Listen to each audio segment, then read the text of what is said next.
क्या आप 2025 में एक बेहतरीन बैकएंड डेवलपर बनना चाहते हो या फिर ऑलरेडी बैकएंड डेवलपर हो लेकिन अपनी स्किल्स को अपस्किल्स करना चाहते हो? Then this video is for you. इस वीडियो में हम बात करेंगे पूरी journey of the backend developer कि बैकएंड डेवलपमेंट के अंदर क्या क्या चीज़ें आती है, security, API gateway, database, everything. So please पूरा वीडियो देखना क्योंकि ये वीडियो आपकी जर्नी बदल सकता है। उससे पहले हम देख लेते हैं कि बैकएंड डेवलपमेंट होता क्या है। दो टर्म्स होते हैं, एक होते हैं फ्रंट एंड, दूसरा होता है backend. For example front end का मतलब जो भी आपको स्क्रीन पे दिखाई देता है, for example this UI, this post. लेकिन जब भी आप किसी पोस्ट को लाइक करते हो तब क्या होता है, तब इंटरनली एक रिक्वेस्ट जाती है बैकएंड के ऊपर। ये रिक्वेस्ट मेक श्योर करती है कि आपकी पोस्ट का जो लाइक काउंट है वो इंक्रीज हो। ये होता है बैकएंड का काम। In we will see each component of backend in details. Let's begin the show. Backend सीखने के लिए सबसे पहला स्टेप है प्रोग्रामिंग लैंग्वेज सीखना। We have couple of programming language. For example we have JavaScript, Java, Python, Go, Rust and C sharp. आपको किसी एक प्रोग्रामिंग लैंग्वेज को चूज़ करना है, इन उसको मास्टर करना है। Make sure to choose one programming language.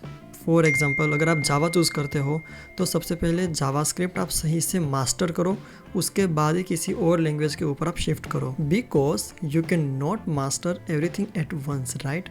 सो पहले कोई एक प्रोग्रामिंग लैंग्वेज को चूज़ करो। For example JavaScript, the most popular one. उसको 2 to 3 आवर्स डेली प्रैक्टिस करो फॉर 2 months। 2 months के बाद उसका बैकएंड थोड़ा सीखो, एपीआई कैसे बनाते हैं वो सीखो, डेटाबेस सीखो जो कि हम आगे डिस्कस करेंगे। इन उसके बाद ही किसी और डिफरेंट लैंग्वेज के ऊपर आप स्विच करो। Step 2, learn API, application programming interface. So guys, API वो तरीका है जिससे फ्रंट एंड बैक एंड से बातें करता है। मतलब कि जिस mechanism through front end back and पे रिक्वेस्ट भेजता है या बैकएंड फ्रंट एंड को रिस्पॉन्स भेजता है, उस मैकेनिज्म को बोलते हैं एपीआई। जनरली हमारे पास दो तरीके होते हैं एपीआई बिल्ड करने के। First one is REST API, जिसके अंदर हम HTTP get and post method का यूज़ करते हैं फॉर लिस्टिंग द यूज़र और creating a user. And then हमारे पास होता है ग्राफक्यूएल, जिसके अंदर हम क्वेरी या फिर म्यूटेशन का यूज़ करते हैं for doing the same. Query का यूज़ होता है डेटा गेट करने के लिए, इन म्यूटेशन का यूज़ होता है डेटा पोस्ट करने के लिए या तो फिर सेव करने के लिए या फिर अपडेट या डिलीट करने के लिए। रेस्ट एपीआई कंपैरेटिवली सीखने में इजी होती है देन ग्राफक्यूएल एपीआई। लेकिन जब आपको एक बार रेस्ट एपीआई आ जाती है then you can easily switch to GraphQL API as well. REST API normal backend के लिए यूज़ होती है, सिंपल बैकएंड के लिए जिसके अंदर आपको डेटा पोस्ट करना है या फिर गेट करना है। ग्राफक्यूएल एपीआई यूज़ होती है ज़्यादा कॉम्प्लेक्स क्वेरीज के लिए। अगर आपके बिजनेस लॉजिक्स थोड़ा कॉम्प्लेक्स है, अगर फ्रंट एंड पे जो डेटा भेजना है वो मल्टीपल टेबल्स ज्वाइन करके मल्टीपल जगह से डेटा लेके फिर भेजना है, then we go for GraphQL API.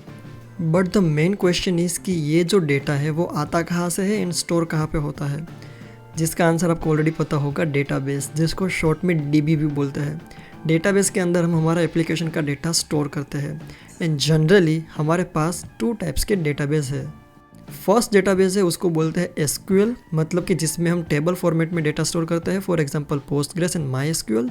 दूसरा है नॉन एसक्यूएल, जिसके अंदर हम डेटा स्टोर करते हैं इन जेसन फॉर्मेट या तो डॉक्यूमेंट फॉर्मेट, की वैल्यू पेयर मीन्स, जिसके एग्जांपल्स है मोंगोडीबी एंड फायरबेस। अगेन आपको कौन सा डेटाबेस चूज़ करना है ये डिपेंड करता है आपके एप्लीकेशन के ऊपर कि आपको एसक्यूएल डेटाबेस चूज़ करना है या फिर नो एसक्यूएल डेटाबेस। उसकी कई सारी रिक्वायरमेंट्स होती है जो कि हम आगे किसी वीडियो के अंदर देखेंगे। अब ये तो बात हो गई प्रोग्रामिंग लैंग्वेज, एपीआई इन डेटाबेस की। आपको प्रोग्रामिंग लैंग्वेज आ गई, आपने एपीआई क्रिएट करना सीख लिया, आपने डेटाबेस सीख लिया। और क्या होता है बैकएंड में, यही तो होता है। हम एपीआई कॉल करते हैं, डेटाबेस के अंदर डेटा स्टोर होता है, हम एपीआई कॉल करते हैं, इन डेटाबेस से डेटा रीड होता है। This is it, right? It's not. Backend के अंदर और कई सारी टर्म्स होती है। For example security, caching, micro services and testing. Let me explain this things to you one by one. Security का मतलब है जो हमारी एपीआई होता है एंड जो हमारा डेटा होता है उसको स्टोर सिक्योर तरीके से करना, उसको प्रिवेंट करना फ्रॉम हैकिंग। आजकल के दौरान में ये आपने सुना होगा कई सारे डेटा ब्रीच होते हैं, एपीआई जो है वो हैक हो जाती है, सर्वर्स हैक हो जाते हैं। इसकी वजह से क्या करते हैं कि हम जो हमारा डेटा होता है वो इंक्रिप्ट करके स्टोर करते हैं। चाहे वो डेटा लीक भी हो जाए, लेकिन अगर वो डेटा इंक्रिप्टेड फॉर्म के अंदर होगा तो वो डेटा यूजलेस होगा फॉर एनी अदर हैकर। ये है वन एक्सपेक्ट ऑफ सिक्योरिटी। उसके अलावा कई सारे होते हैं। हम ऑथोराइजेशन ऑथेंटिकेशन में के लिए JWT, OAuth 2 इस तरह के कई सारे मैकेनिज्म है वो यूज़ करते हैं। उसके बाद है कैशिंग।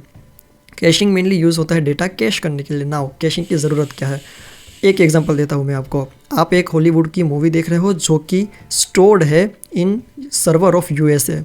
अब वो मूवी इंडिया के अंदर एक टाइम पे फॉर एग्जांपल 100 लोग देख रहे हैं। अगर नेटफ्लिक्स का जो सर्वर है वो बार बार रिक्वेस्ट करे कि मुझको USA के डेटाबेस में से वो मूवी ला के दिखाओ, तो 100 यूज़र के लिए सेम रिक्वेस्ट कॉल जाएगी फ्रॉम इंडिया टू USA। सो ये जो राउंड ट्रिप है वो बड़ी हो जाती है, जिससे कॉस्ट भी बढ़ता है for of the servers as well, और आपको भी शायद लोडिंग या बफरिंग फील होती है। सो ये लोग क्या करते हैं कि वो डेटा कैश करके रखते हैं in nearest server. For example Mumbai के अंदर, तो मुंबई के सर्वर के अंदर वो जो मूवीज़ होगी वो पूरी मूवी नहीं, लेकिन उसके कुछ कुछ पार्ट्स वो लोग कैश करके रखते हैं। देन जब आप वो फ्रेम वो शॉट जब रिक्वेस्ट करते हो, तब आपको वो मेन डेटाबेस से ना लाके जो कैश वाला डेटाबेस है मुंबई के अंदर वहाँ से लाके आपको सर्व करता है। इन जो कैश का डेटाबेस होता है वो इन मेमोरी डेटाबेस होता है। मतलब कि जो नॉर्मल डेटाबेस होता है वो डेटा स्टोर करता है इन हार्ड डिस्क, लेकिन जो कैश डेटाबेस होता है वो रैम के अंदर डेटा स्टोर करता है। सो वो कई गुना फास्टर होता है देन द नॉर्मल डेटाबेस। हम सेशन स्टोर करने के लिए भी कैश का यूज़ करते हैं। नाउ अगेन सेशन क्या होता है, जब मैं किसी वेबसाइट के अंदर लॉगिन करता हूँ तब वो एक सेशन क्रिएट करता है मुझे याद रखने के लिए कि ये यूज़र ने लॉगिन किया है एंड इसका ID ये है। तब जब मैं रिक्वेस्ट करता हूँ कि गेट माई डेटा, तब वो मेरा ही डेटा लाके मुझको देगा, ना कि किसी और का डेटा। थोड़ा मुश्किल है समझना, लेकिन ऊपर से आपको आइडिया आ गया होगा कि सेशन मतलब रिलेशनशिप होता है बैकएंड एंड यूज़र के बीच में। उसके बाद माइक्रो सर्विसेज। जब हमारे पास एक सर्वर है देन उसको बोलते हैं मोनोलिथिक सर्वर, लेकिन जब हमारे पास मल्टीपल सर्विस होता है, फॉर एग्जांपल अगर मेरा सर्वर जो है उसके अंदर मीडिया का प्रोसेसिंग अलग है, अलग सर्वर में हो रहा है, उसके बाद डेटाबेस के अंदर डेटा स्टोर करना है वो अलग सर्वर के अंदर होता है, उसके बाद कोई और रिक्वायरमेंट है, फॉर एग्जांपल ईमेल से सेंड करना है, नोटिफिकेशन सेंड करना है, उसके लिए मैंने एक अलग सर्वर क्रिएट कर रखा है। ये जो मल्टीपल सर्वर्स है उसके काम अलग अलग है, लेकिन वो आपस में बात करते हैं, राइट, कि मुझको डेटाबेस से डेटा रीड करके दो, ईमेल रीड करके दो, उसके बाद में उस ईमेल पे ईमेल्स भेजूंगा, नोटिफिकेशंस भेजूंगा। तो ये जो पूरा स्ट्रक्चर होता है मल्टीपल सर्वर से बनता है, लेकिन वो एप्लीकेशन एक ही है, उसको बोलते हैं माइक्रो सर्विसेज। जब हमारे पास ज़्यादा कॉम्प्लेक्स आर्किटेक्चर होता है, या तो फिर हमारी रिक्वायरमेंट जब एक डेटाबेस एक सर्वर से फिल ना हो पा रही हो, तब हम यूज़ करते हैं माइक्रो सर्विसेज। थोड़ा कॉम्प्लेक्स होता है क्योंकि माइक्रो सर्विसेज के अंदर जब दो सर्वर के बीच कम्युनिकेट करना होता है, तब हम यूज़ करते हैं gRPC। मतलब कि जैसे REST API है, GraphQL API है, उस तरह से RPC रिमोट प्रोसीजर कॉल करके भी एक टर्म होती है जो यूज़ होती है दो सर्वर के बीच में कम्युनिकेशन के लिए, जिसको भी हम ही लिखते हैं। उसके बाद जो फाइनल है वो है टेस्टिंग। जब आप एक बार सर्वर क्रिएट कर दो, तब वो कितना लोड ले सकती है, कितनी concurrent request at a time process हो रही है, वो सारी चीज़ें टेस्ट करना भी हमारी ही रिस्पॉन्सिबिलिटी होती है। सो वो भी एक बैकएंड डेवलपर के अंदर ही आती है। इसके अंदर डेवऑप्स भी इन्वॉल्व होते हैं to help you to scale your backend systems and everything, लेकिन टेस्टिंग है वो भी एक इम्पोर्टेंट एस्पेक्ट है बैकएंड डेवलपमेंट का। इसके अलावा बहुत सारी और भी टर्म्स है, फॉर एग्जांपल API गेटवे क्या होता है, CI/CD पाइपलाइन क्या होती है, ये कई सारी थोड़ी एडवांस टर्म्स है जिसको हम आगे के वीडियोस में देखेंगे फॉर श्योर।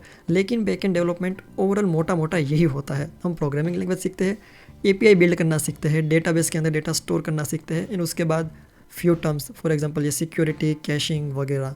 माइक्रो सर्विसेज भी थोड़ा एडवांस टॉपिक है।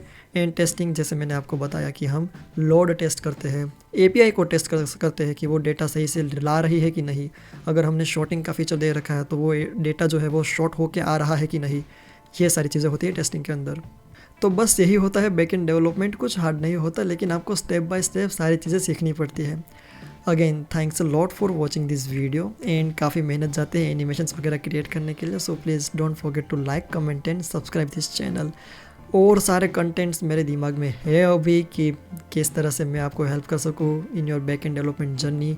Nginx, Next.js, Nest.js, उसके बाद system design architecture, API gateway जैसे मैंने बात की वो क्या होता है, कैशिंग एक्चुअल में कैसे काम करती है, डेटाबेस के अंदर SQL चूज़ करना है या नो SQL, कई सारे वीडियोस पाइपलाइन में है, आएंगे for sure. So please do check out others videos as well and subscribe this channel. Thanks a lot.